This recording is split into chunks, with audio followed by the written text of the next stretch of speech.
Good morning, class. Welcome to St. Peter's School. This is your science class, and this is our third class. Before starting the class, I would request all the students please take out your books and keep in front of you. Take out page number 164. Okay, so in previous class we discussed about what is flower, what are the parts of flower, okay, and what is the seed, what are the types of seed. We studied in the previous class that seeds are of two types also. On the basis of cotyledon, seeds are of two types. They are monocotyledons and dicotyledons. So what is monocotyledons and dicotyledons? Let's revise again. Let's revise again. Plants such as beans, peas, gram, etc. bear seeds with two cotyledons and are called the dicotyledons plant. Plants such as maize, wheat, rice, etc. bear the seeds with only one cotyledon and are called monocotyledonous plant. So what is this? How you can find out that the seed has a particular seed has one cotyledon or two cotyledon? So how can you understand this? What you can do, you just take the seed and after soaking it for some time, just dissect it with your hand only. But you will see, if you are going to get two proper parts, then it is known as the dicotyledons, and the plant will be known as the dicotyledonous plant. But if the seed, when you will dissect the seed, or if you know that you can't dissect the seed into two equal parts, then it is known as the monocotyledons, and that specific plant is known as the monocotyledonous plant. So this is all about the what is cotyledons, and we already studied what is cotyledons. What is the work of cotyledons? They provide starch. They provide the food to the growing plants, new growing plants.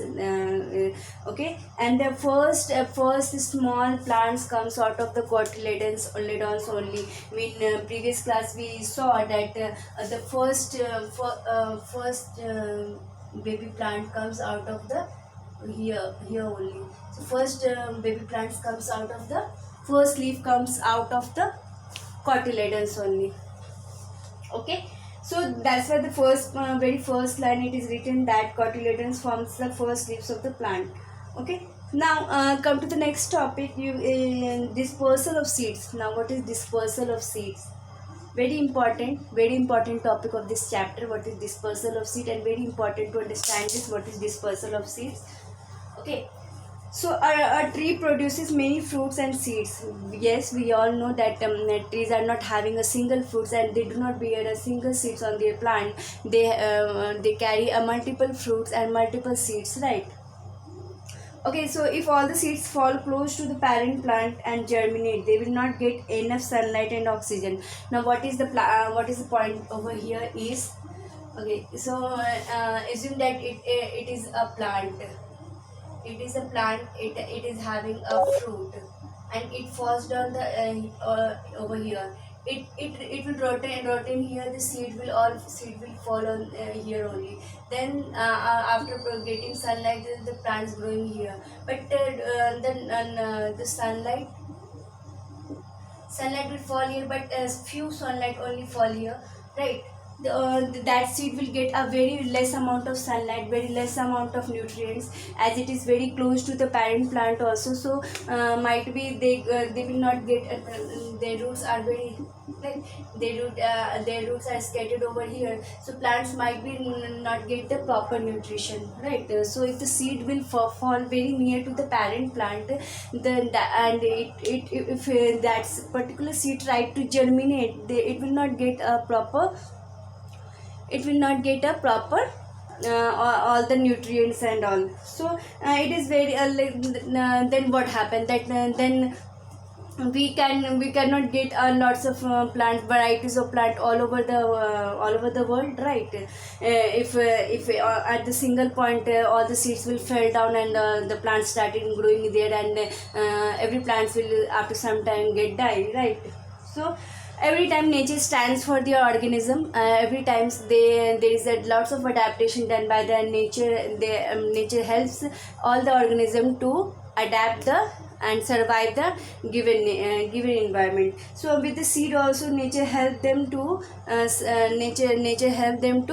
grow in a they provide them a suitable condition. For example, like they will not get enough sunlight and oxygen. The soil also may not have enough nutrients for all the baby plants to grow into the healthy plants. So nature has some agents which help to scatter the seeds to far away places. Now how nature helps those seeds? There isn't what are the nature agent? Air, water, land. So these all are the animals, birds. So all the organism present on this in on this land or in this nature are the nature's agent, right? We all are the nature's agent.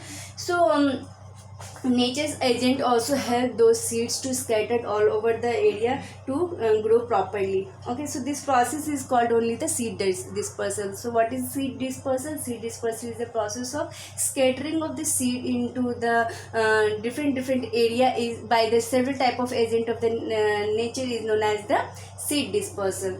Now, what are those agents and how do they work to disperse the seeds? We will study about that only. There are several types of agent: wind, water, animals, and explosion. So first, let's move with the first topic. What is wind? Wind. How the wind do the dispersal of the seeds? Seeds that are light and have hairs or wings float in the air and travel to the other places. For example, drumstick, dandelion, cotton seed, etc. Yes, I have also written on the board. You can see seeds that are light, and light means like they don't have much weight and have hair like might be seeds have a small seeds are like this small air so that they can fly in the air, right? And that can easily flow with the air. How can they flow? If they will light, then only they can flow. In air causes seed dispersal through air, so that type of dispersal is known as the wind dispersal. Okay, what are the example of this wind dispersal plant? Are the cotton seeds. That is very common. We usually have seen that some cotton seeds are flying in the air. That is the seed dispersal of the cotton seeds only. And drumstick, dandelion, you can see the images given on your book. Light and hairy seeds are dispersed by the wind. So some of the seeds you can see that they have a hair like structure, or they are very light in weight, so they can or they have a wing like structure, so they can easily float in the air. Okay, so what you have to do basically you have to learn some examples of the wind dispersal. You might be asked about this, that what are the example of those seeds which can be dispersed through the wind. Now second is water. How water helps in seed dispersal? The seeds of the plants that grow near the water are dispersed by the water.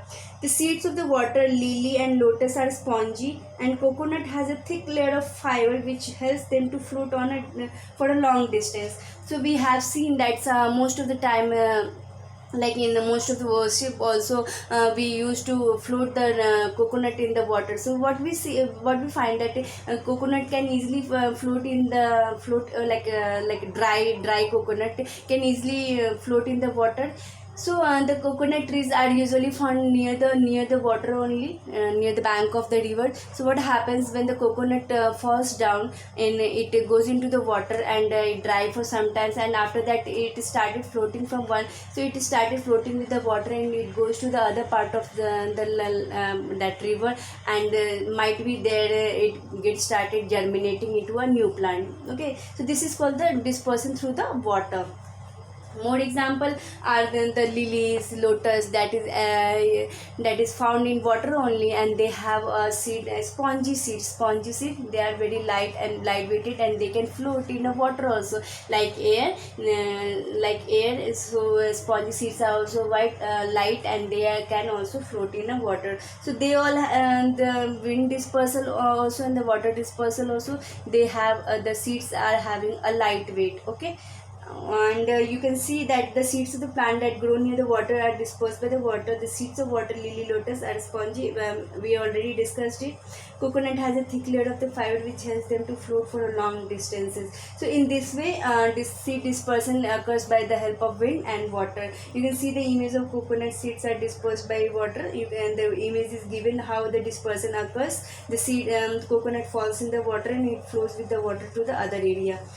So the farmers always plant saplings with enough distance in between so that they all get necessary amount of air and water. So and that's why what happens, the farmers who grows who are aware of all this, that it might be this fruits fall on the near to the plant, so they grow all the plants in such a way that there should be a distance between two plants, so that if the seeds fall in between that those two plants, they can also get a proper sunlight and nutrients. So farmer have idea of this, that's why they do it like this. Okay, so in next class we will discuss about more dispersion agents like animals explosion, and we will also discuss about what is germination of seed. We will look for the one experiment. Till the time, what you are going to do, you are going to keep revising about this chapter.